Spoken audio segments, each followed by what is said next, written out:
Michael Jordan quietly bought his childhood home back, but he didn't move in.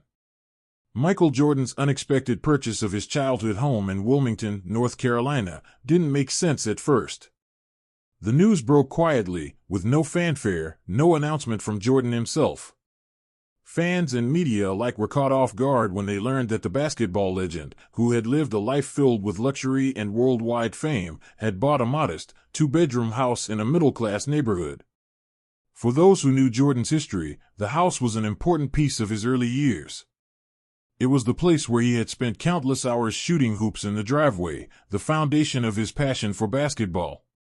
But what was the purpose of this sudden acquisition? No one could figure it out.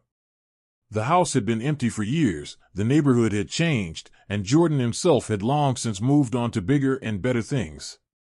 Yet, there he was, quietly purchasing the house where it all started. No announcement. No fanfare. Just a real estate transaction that raised more questions than answers. In the days following the purchase, speculation ran rampant. Was Jordan planning to return to Wilmington? Was he finally coming back to the place that had shaped him into who he was? Local news outlets tried to dig into the story, but they couldn't get a solid answer. They learned that Michael Jordan hadn't moved in, but he had become a regular visitor to the neighborhood. He wasn't coming to relive his past or retreat to some peaceful corner of his history. Instead, he simply showed up, quietly walking around, often stopping to speak with old friends or longtime neighbors. The local community, made up mostly of older residents who had known Jordan as a child, was equally perplexed. They knew Jordan had moved on to global superstardom, becoming one of the most famous athletes of all time, but to them, he was still the same young boy who once shot baskets in the driveway under the glow of a streetlight. Some wondered if Jordan had finally come to terms with his roots. Others wondered if it was just a sentimental gesture, a way for him to reflect on the past. But no one could have imagined what the true reason behind the purchase was. Among the neighborhood residents, there was one woman who knew the house better than anyone. Miss Thompson had lived on the same street as Jordan's childhood home for decades. She had seen him grow from a gangly teenager into the basketball prodigy he became, but she had also witnessed a side of him that the world didn't often see, the young man who struggled, who was unsure of his future, and who found solace in the modest house he had grown up in. She was one of the first people to notice the changes in the house after Jordan's purchase. The lawn was mowed more regularly, the fence that had once been falling apart was repaired, and the house was painted, though not in any extravagant way. It looked better, but it didn't look as if it was a project meant to be featured in a magazine. It was clear that someone was putting effort into bringing the house back to its former state, but there was no sign of Jordan himself. Still, she couldn't shake the feeling that there was something more going on. One afternoon, after Jordan had been seen walking around the neighborhood again, Ms. Thompson was approached by a local reporter who had been trying to get a solid lead on the story. "Do you know why Michael Jordan bought that house?" the reporter asked, clearly eager to find out more. Ms. Thompson hesitated before answering. "I don't know for sure," she said, her voice slow and deliberate. "But I have my suspicions." She glanced at the reporter, making sure no one else was listening. "I don't think he bought it for himself." Her words hung in the air, and the reporter immediately sensed there was more to the story than just a nostalgic gesture. "Then who's living there now?" the reporter pressed. Miss Thompson's eyes softened, and she looked down the street before speaking again. "You'll have to ask someone else about that," she said, her tone less certain now. "But I think you'll find your answer soon enough." The reporter left with more questions than answers, but the seed of curiosity had been planted. Who was living in the house now, and why had Jordan bought it if he wasn't planning to move in? The answer, as it turned out, was far more complicated than anyone could have imagined. Over the next few weeks, as the neighborhood buzzed with speculation, the truth slowly began to emerge. A neighbor, who had known Jordan's family for years, came forward with the first real clue. She revealed that Michael Jordan's purchase of the house wasn't for his own benefit. Instead, he had bought it for someone else, someone who had been close to his family, someone whose life had intersected with his own in a way that few outside of their circle would understand. It wasn't until a month later that the full story came to light. Esther Carter, the widow of Coach Carter, Jordan's childhood mentor, had been living in the house.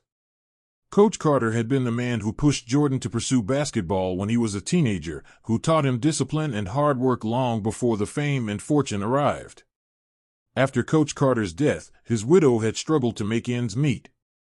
The house, which had once been a symbol of promise and mentorship, had become a reminder of the deep loss she had suffered. Jordan had promised Coach Carter, years before, that he would always look out for his family.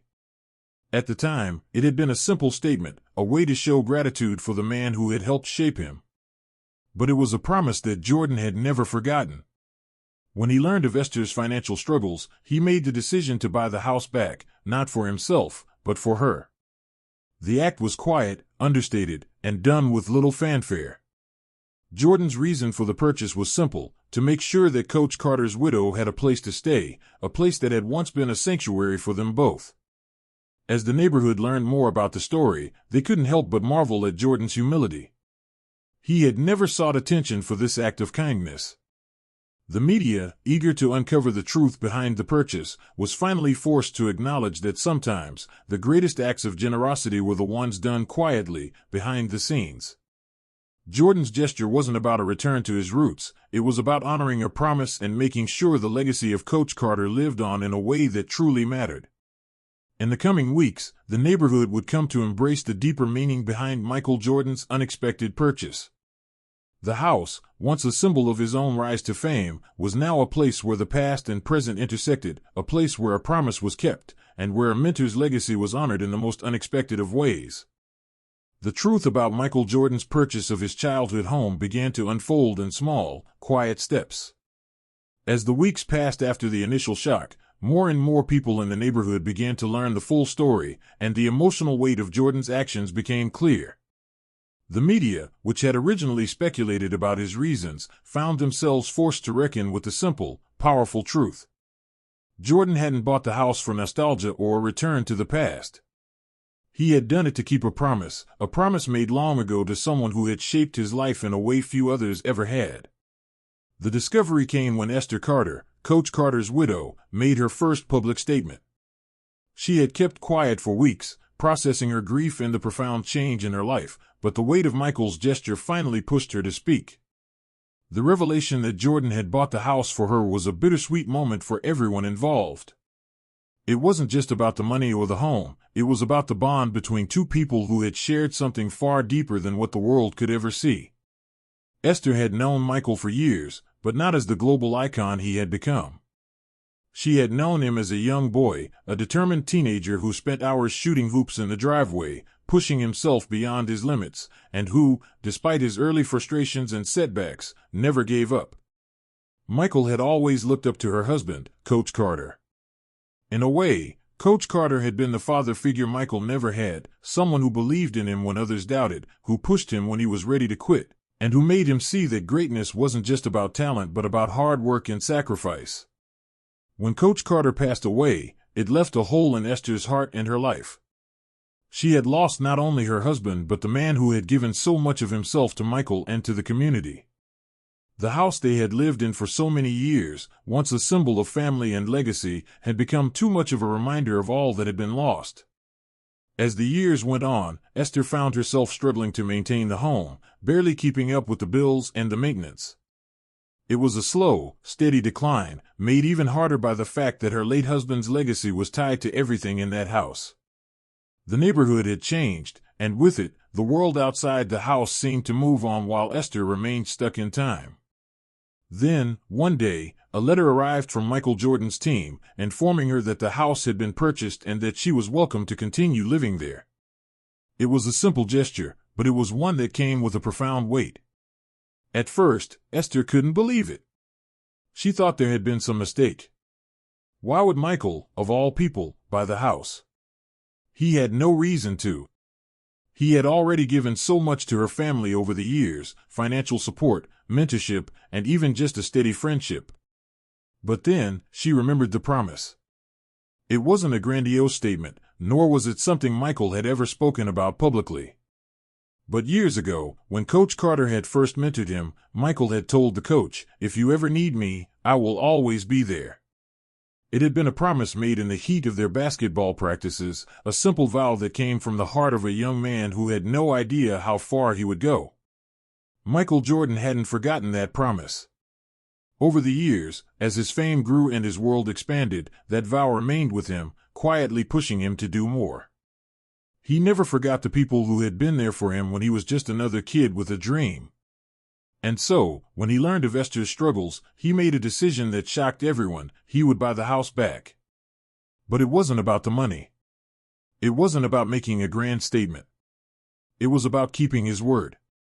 The neighborhood, once buzzing with speculation about Michael's intentions, was now united in a quiet sense of admiration for the man who had, once again, shown himself to be more than just a basketball star.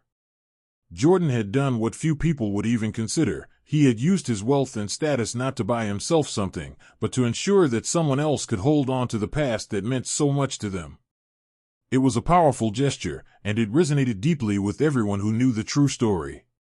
As the weeks passed, the media continued to follow up, digging deeper into the story and interviewing those who had known Michael as a child. It was clear that Michael's relationship with Coach Carter and Esther had been one built on respect and loyalty. He had never sought anything in return for his generosity. It had never been about repayment, it had always been about gratitude. Esther, who had been overwhelmed by the gesture, found herself at a loss for words when she first stepped into the house after Michael's purchase. The house was in better condition than she could have ever hoped for. The old wood floors were restored, the garden was manicured, and everything that had been falling apart was now intact. The place still held memories, but now those memories felt different. The house had been given a new lease on life, just like she had. For Esther, it wasn't just about the house, it was about knowing that her husband's legacy lived on, not just in the minds of the people who had known him, but in the hearts of those he had influenced.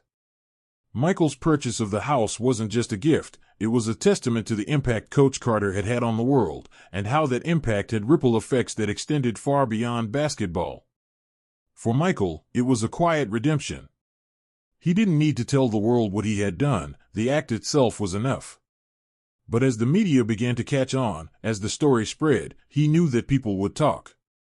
He had never been comfortable with the limelight, and this act of kindness was no different. He didn't want accolades or praise. He simply wanted to make sure that, in some small way, Coach Carter's legacy could continue.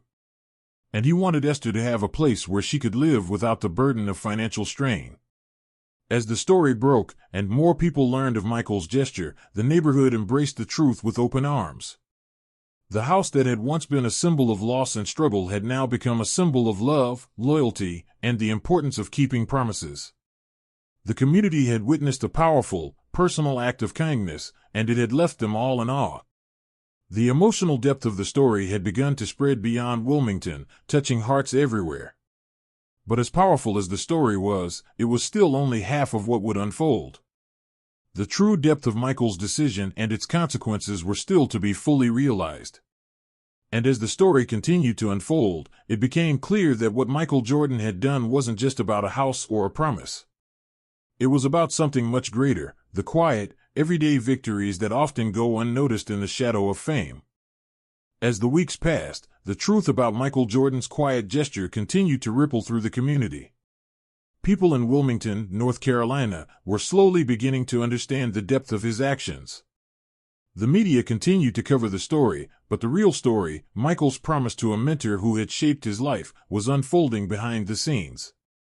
The quiet house that had once been the place of dreams for a young Michael Jordan now stood as a symbol of gratitude, loyalty, and love for a man who had given so much without asking for anything in return. For Esther, the widow of Coach Carter, the past few weeks had been a whirlwind of emotions. At first, she had been in disbelief. Michael Jordan, the global superstar, had bought the house she and her husband had lived in for decades. When she found out that he had done it for her, so she could continue living in the house that had been a home to them both, she was speechless. She couldn't believe someone as famous and as wealthy as Michael would think of her and her struggles.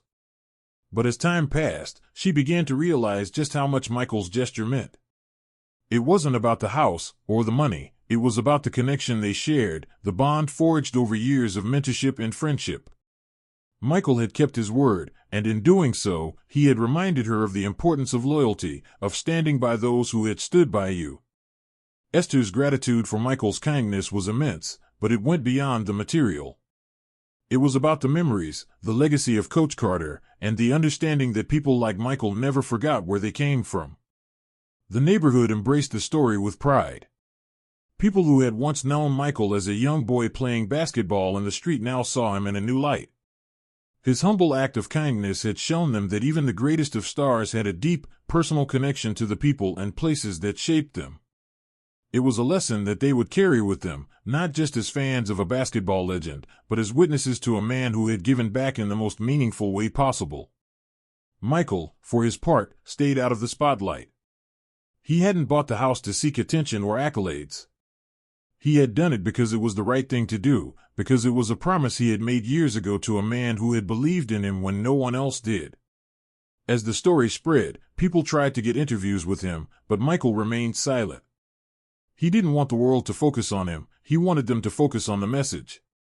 It wasn't about fame or fortune, it was about keeping promises and doing right by the people who had helped you along the way. Then, one afternoon, Michael returned to Wilmington. It wasn't for a big event or a press conference. He wasn't making a public appearance. Instead, he simply walked through the streets of the neighborhood where he had grown up, taking in the sights and sounds that had once been his world. He visited the basketball court where he had spent hours practicing, the same court where Coach Carter had watched him develop. Michael's visit was unannounced, quiet, and personal. He didn't need the cameras or the crowds. He just needed to be there. When he arrived at the house, Esther was sitting on the front porch, her face lit by the warm glow of the setting sun. She had been sitting there for hours, reflecting on everything that had happened. Michael walked up the steps, slowly, without any fanfare. He didn't say much, just sat beside her, looking at the house that had once been a place of struggle and now stood as a symbol of something far more meaningful. "I didn't know what to say," Esther finally spoke, her voice thick with emotion. "I don't know if I'll ever be able to thank you enough for what you've done." Michael turned to her, his expression calm but sincere. "You don't have to thank me," he said quietly. "It was the least I could do." They sat in silence for a moment, both of them understanding that words weren't always necessary.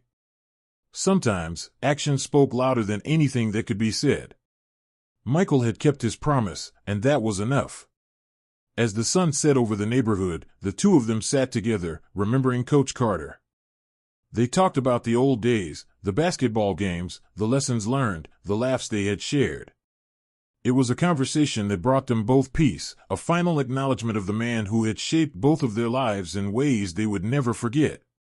In the weeks that followed, the story of Michael's quiet generosity continued to inspire people far beyond Wilmington. It became a story that wasn't just about basketball or fame, it was about the importance of keeping promises, of staying true to the people who helped you along the way, and of honoring the legacy of those who came before you. People around the world looked at Michael Jordan not just as a sports icon, but as a man who had shown that greatness wasn't just about what you achieve, it was about how you live your life and the impact you have on others. Esther, too, found a new sense of peace. The house was no longer just a reminder of loss, it was a place where she could remember the love and dedication that Coach Carter had poured into both her and Michael. She knew that, no matter what happened in the future, the house would always hold a special place in her heart. It was the place where her husband's legacy would live on, not in the history books or the trophies, but in the simple, quiet act of kindness that had been passed down through the years. For Michael, the purchase of the house was a small chapter in his larger story, but it was one that would always hold a special place in his heart. He didn't need the world to understand his reasons for buying the house. He didn't need public recognition. He simply needed to know that he had done right by someone who had given so much to him. In the end, that was enough. As time passed, the house became a part of the community's history, a symbol of what it meant to honor those who had helped shape your life.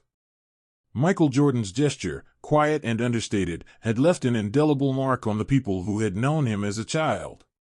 And in doing so, he had shown them all that greatness wasn't measured by championships or fame, it was measured by the way you treated others and the promises you kept. In the end, it was a story of redemption, not just for Michael, but for everyone involved, a story of love, loyalty, and the enduring power of keeping one's word.